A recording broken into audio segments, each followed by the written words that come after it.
Selamat pagi. Jumpa lagi dengan Bang Bas Channel di sini teman-teman semuanya. Sehat-sehat ya. Dan pagi ini saya akan eh, melakukan perbanyakan tanaman dengan stek ya, stek batang. Jadi kebetulan ini saya punya eh, cabang atau ranting cabang aja lah ya. Ini akan saya jadikan stek. Kebetulan ada bunganya ini teman-teman. Kenapa kalau kita itu mau melakukan perbanyakan stek, khususnya bunga kembang sepatu seperti ini atau bunga kertas ya orang mengenal. Mohon maaf, ralat kembang sepatu tuh ini. Ini kembang kertas ya, atau nama kerennya bougainville. Jadi kalau ingin melakukan stek batang, saya lebih suka yang ada bunganya seperti ini. Karena apa? Kalau ada bunganya seperti ini, kita itu ingat. Jadi waktu kita nyetek, terus nanti udah di setek, udah ditanam, udah tumbuh, ingat. Oh ini varietasnya itu ini gitu, dan warna bunganya juga ini gitu. Makanya kalau ada bunganya gini kita ingat. Berbeda kalau kita melakukan stek belum ada bunganya, nanti ketika sudah ditanam hidup, nanti kita jadi bingung kayak yang di atas sana tuh. Nah, atas sana kalau kita ndak tahu, itu juga ndak tahu itu varietas apa, bunganya warna apa, kita nggak tahu teman-teman. Tapi kalau dari awal, dari pas nyetek gini udah ada bunganya, kita akan tahu. Walaupun masih umur-umur kayak di atas itu, kita udah tahu, oh ini nanti bunganya warna merah, ini bunganya warna putih, warna ungu gitu teman-teman. Ini tujuannya ada bunganya supaya kita selalu ingat gitu. Dan untuk teman-teman, kalau misalnya teman-teman tentu beli bunga bougainville, ya alangkah baiknya kalau teman-teman itu tanya sama pemiliknya atau tempat teman-teman beli, ini bunganya warna apa gitu, atau varietas apa gitu, gitu ya teman-teman ya. Oke, kita mulai saja ya. Ini saya potong seperti ini. Ini harus rapi. Kebetulan saya hari ini bawanya gunting. Dan untuk stek saya tidak memerlukan panjang atau panjang-panjang banget. Saya hanya memerlukan kurang lebih satu jengkal saya. Jadi ini akan saya potong di sini karena saya perlunya satu jengkal. Oke, segini. Dan ini kan daunnya banyak teman-teman. Dalam proses setek kita disarankan untuk membuang daun-daun yang besar ini.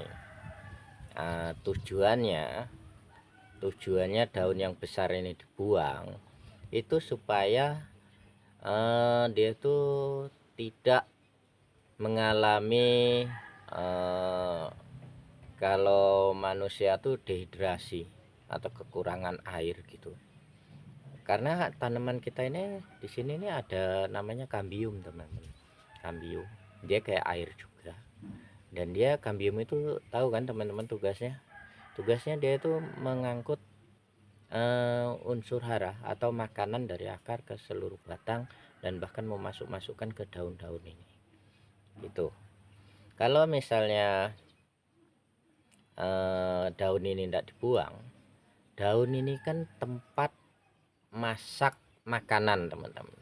Jadi dapur ini ibaratnya, kalau manusia tuh daun ini adalah dapur.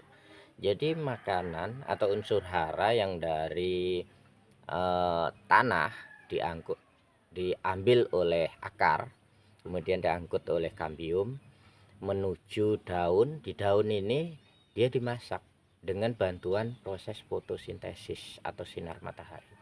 Kemudian setelah dimasak, dia akan dikembalikan ke seluruh jaringan batang ini.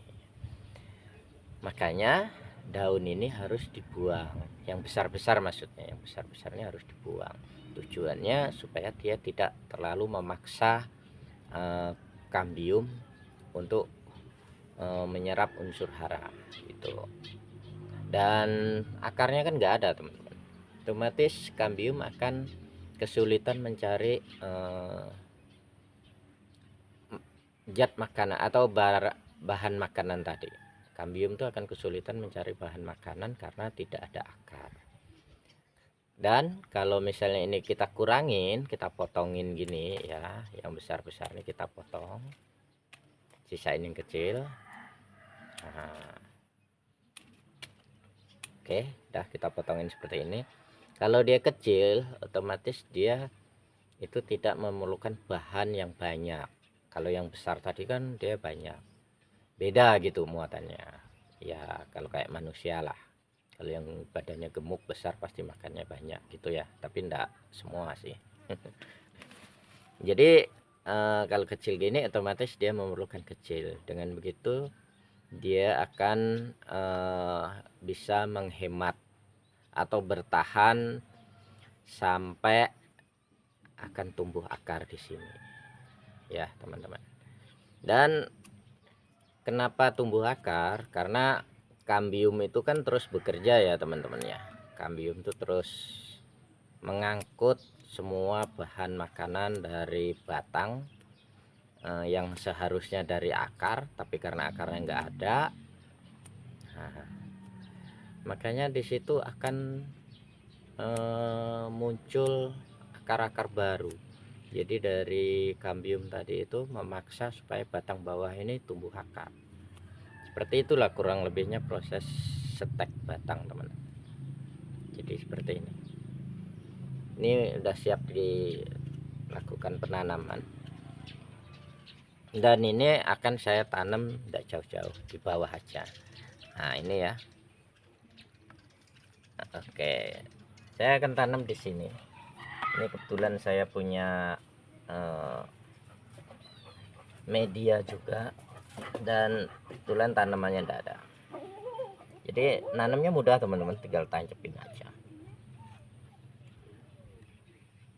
Oke, agak dipadatkan sedikit. Ini yang pertama, dan prosesnya sangat mudah ya teman-teman, bisa diikutin dan bisa ditiru dan dilakukan di rumah masing-masing. Dan ini setek yang kedua. Setek yang kedua juga sama, saya buangin daunnya yang besar-besar, dan saya juga perlu satu jengkal. Jadi satu jengkal ini teman-teman ya kurang lebih 15 cm ya, 15 cm lah. Karena setek itu idealnya memang 15 sampai 20 teman-teman. Tapi saya sering pakai yang 15. Tapi tergantung juga ya teman-teman, tergantung jenis tanamannya apa, seteknya juga berbeda juga. Tapi kalau untuk bougainville gini saya sering memakai kurang lebih ya 15 cm itu. Ini saya tanam di sini juga teman-teman, enggak jauh-jauh juga, karena ini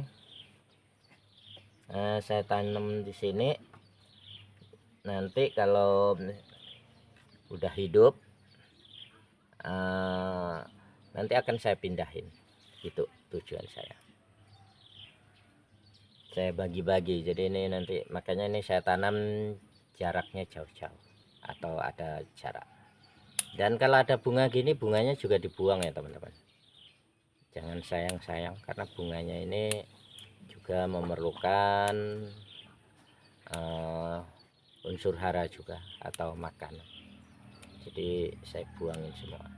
Dan Stek kalau yang daunnya terlalu muda gini, daunnya, ujung tunasnya ini terlalu muda, dia pasti akan layu teman-teman, karena dia tidak tahan. Makanya sebaiknya sesuai ukuran kita, yaitu 10 sampai 15 cm atau 15 cm sampai 20. Jadi kita potong di sini. Kemudian ini daun besarnya kita kurangin, karena ini masih muda, makanya saya kurangin, saya sisakan sepertiganya yang di batang, jadi kayak gini. Dan selanjutnya juga saya buat seperti ini di bawahnya, sama ya kayak dari yang pertama tadi. Kalau teman-teman menyimak yang pertama juga saya gini.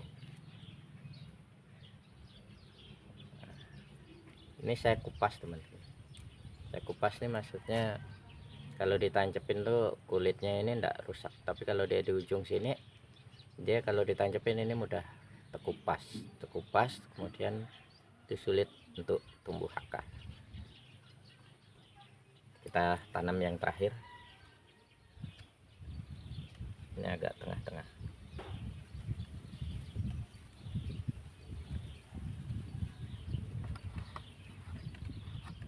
Ya walaupun ini musim hujan, tapi kalau untuk stek ini kan ini enggak saya lakukan penyiraman teman-teman. Jadi setelah saya stek ini itu enggak saya siram, jadi siramnya ya pas pertama habis nyetek ini. Oke, saya akan cari air sebentar di belakang aja.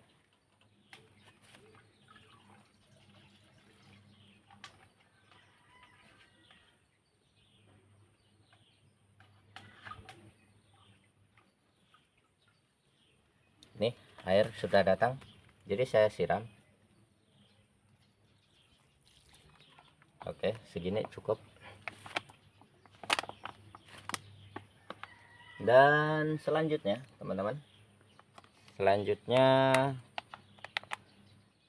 langkah yang paling penting adalah ini bekas tadi yang siram tadi, itu saya jadikan sungkup